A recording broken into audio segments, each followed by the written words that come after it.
know you're a Chicago guy, and Darrell Walker's a Chicago guy. I was wondering, do you know Darrell, or have you, uh, do you have a sense of him? I think him and Kenny are pretty good friends.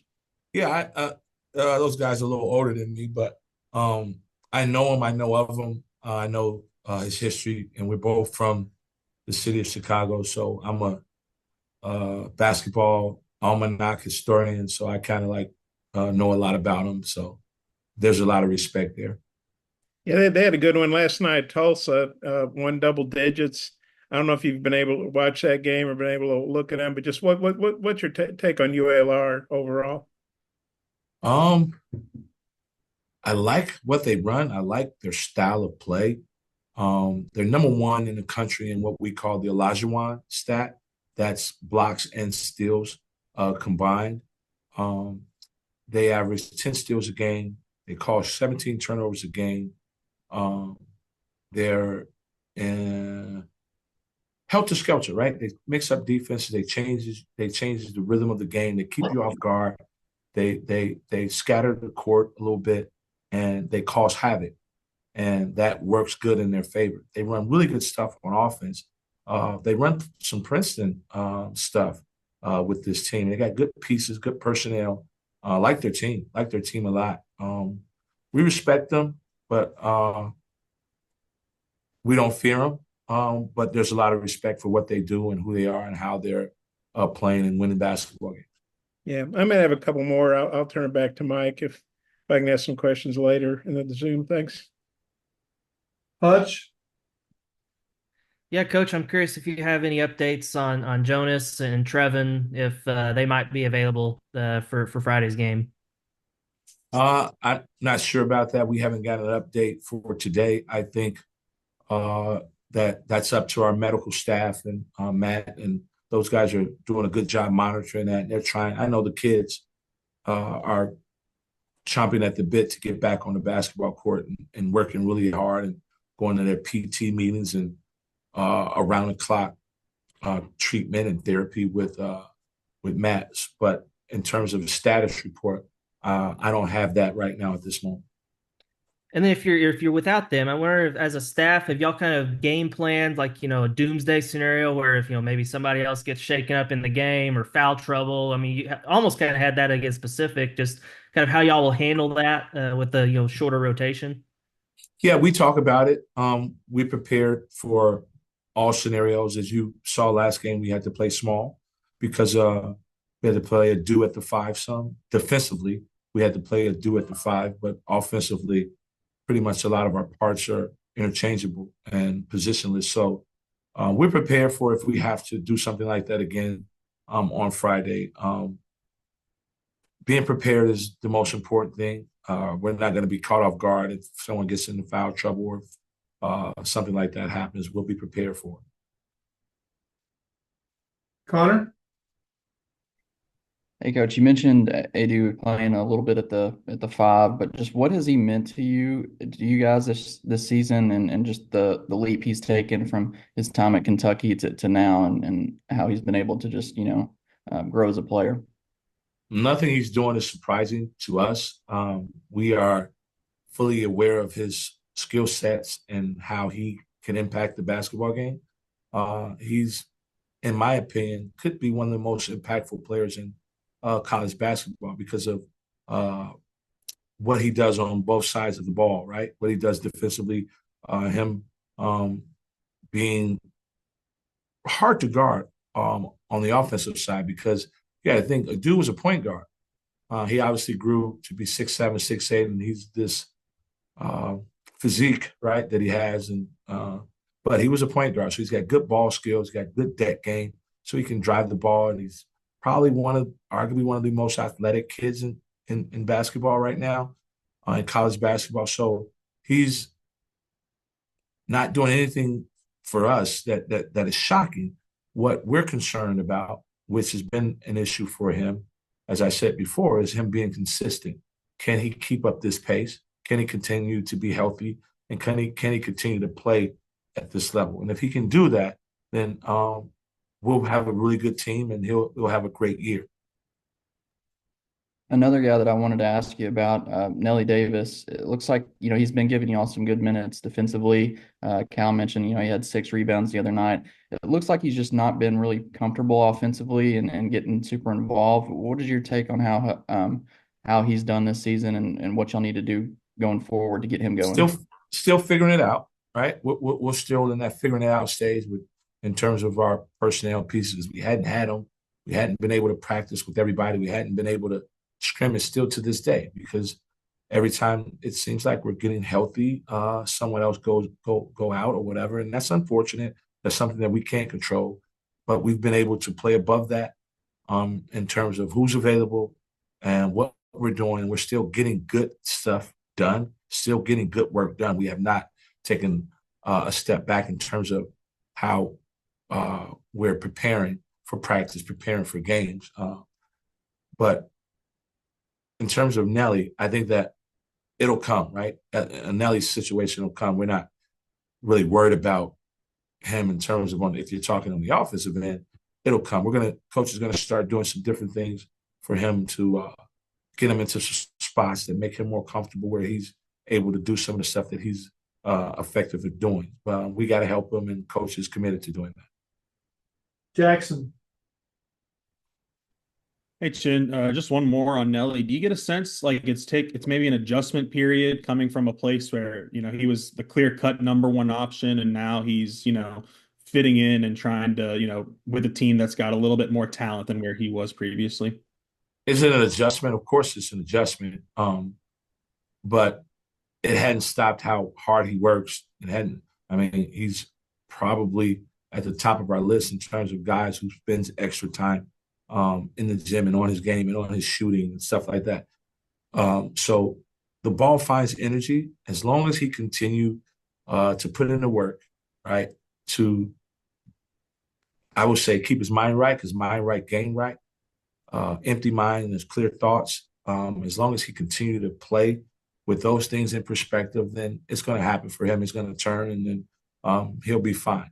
We're not panicking. We're not worried about it at this point. We were 5 games in, 4 games in. So I mean, it's still super early. We're not panicking. We're not worried. We're still trying to get better.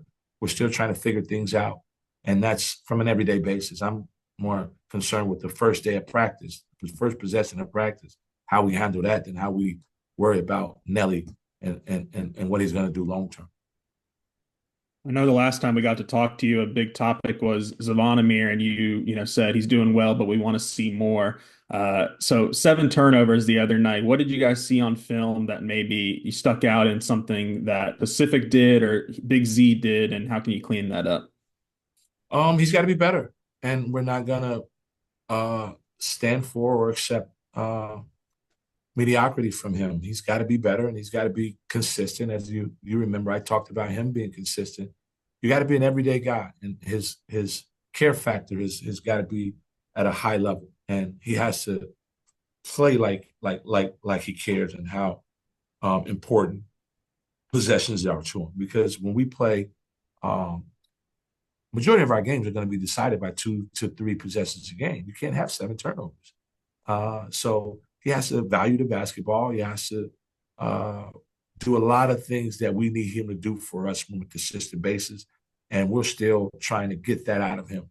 And that's going to be ongoing. I don't think that he'll never reach the destiny or destination where we're like, okay, Z's at that point where we're going to always want more. I don't know about you. There's guys that are, the cup is half empty or the cup is half full. I mean, I don't know what you are. I know what I am. I'm always looking to fill it. I'm always looking to fill it. So I'm one of those guys who's always looking to fill the cup. So that's who I am, and that's who I'm going to always continue to be on Z. My cup's a quarter full. That's how I look at it. For last question from me, Little Rock, an in-state school, like one that wants to come and, pull off an upset. I know you said you don't fear them earlier, but is there any added trepidation, not just, to tomorrow night, but in your coaching career when you're going up against maybe an in-state mid-major, this type of opponent? Let me be clear. Highly respect them. All right. Highly respect them. And I want the fear thing that's with anybody, right? You always respect your opponent. And we have a high degree of respect for them. We have a high degree of respect for Coach Walker, who's an alumni here, one of the great players here that played here. So there's a lot of respect there for them and what they do and who he is and how he's built his team and how his team is performing. But we don't fear him. We want to prepare for them as hard as we can, and we expect to win the basketball game because we prepare. And in between the lines, I understand that there's some extra ancillary stuff added to this game. It's an in-state game. Obviously, Coach Walker played here. He's beloved here. But at the end of the day, this is about our team playing their team, and it's about who is going to make less mistakes, who's going to be assignment sound, who's going to play the hardest, and who's going to execute their game plan the best on both ends of the basketball court. And then we'll see who wins the game. That's what this is about. This is a basketball game that we're going to play hard as to win so that we can prepare to get better for what's in front of us. And I'm sure they're trying to do the same thing. Thanks, Chin. Bob. Yeah, Chin, I was looking at the stats. I think ULR hit 8 of 18 threes at Tulsa, and on the season they're shooting like 41%, pretty salty. Well, what's your take on their three-point offense? We can't allow for them to attempt 25 threes. Our defense has to cut their attempts in half. You're right. They're shooting plus 40%. They got one kid shooting 47%. They got another kid shooting 44%. Their two main guys, I think, are really good three-point shooters. So we have to cut those in half. That means the attempts, the FTAs from three, they can't take 25 threes in our building. That's not going to happen. We're going to try to defend against that and make that be maybe 13 and cut the number of makes down to about 5. And if we do that, that'll play into our favor in terms of being victory. And then Mwani Wilkinson, he's an SEC guy from LSU. He's leading their team in scoring. And yeah, and he's if I got it right, he's actually hit Scoring 11. and rebound. Scoring and rebound. Yeah. Yeah. What's your thoughts on him? I think he's 11 of 22 on three, so that's 50%. Has some knowledge about him, obviously, from being in the league at LSU. He was there for 4 years, and I guess this is like his extra year. So went up against him a bunch at LSU. Always been a good player, always been a good shooter. He's got good size, good physical look to him. He's able to play inside out. He's able to, post up. He's able to get to the rim. And obviously he's a good threat from three. So we got to guard him on all three levels. He's a really good player who has some – he's not going to be fearful of us neither, right? He's played in this league. He understands the SEC. I think he'll be even a little bit extra jacked. But we got to do our job on him. We got to do our job on number 11. He is a really good player, Lawson. Got great size, ability to shoot the ball from three at a high clip and post up and get to the rim. He's got good size, so he's able to shoot over you, over the top of guys who doesn't match his size and his length. So it'll be a good game. I mean, these guys just come off a win over at Tulsa. I'm sure they'll travel here today, get comfortable, practice, and get prepared to play tomorrow. Yeah, Ed, one more if that's okay. KK Robinson, who's a kid from Little Rock, played here. He was like the Ohio Valley preseason player of the year, and they tore up his knee, unfortunately. But it seems like Darrell and his staff have done a good job of, regrouping, readjusting, whatever you want to call it, without a guy that on paper was going to be their best player. What do you thought about how they've handled that situation? I think they've handled it great, and so have we, right? Next man up. You have a guy injured that you depend on, and if he go down, it's sad for that young man because I'm sure he was looking forward to playing and being one of the best players in the OVC and probably leading this team to an NCAA tournament berth. So I'm sure that's still their goal. They've been able to rally around that and play multiple guys at the point. They got multiple handlers now. He's not him being there. I'm sure he was their primary ball handler, but they have multiple guys now that's kind of helping fill that void. So they're doing a good job of rallying around that and just moving on and next guy step up. And we're trying to do the same thing with our injuries and our guys trying to play catch up that are not playing and have been injured for most of our spring and our summer. So that's just always the mentality. And next man up, you can't You can only control what you can control, and they're trying to control what they can control, and we're trying to do the same thing. BetOnline is the world's most trusted betting platform and your #1 source for online betting. From the earliest odds to in-game live betting, BetOnline provides you with all the action and the ability to watch the games as they happen. With the largest selection of odds on everything from football, NBA, and college basketball, NHL to UFC and MMA. Head to BetOnline today to get in on the action with America's most trusted site for online wagering. BetOnline, the game starts here.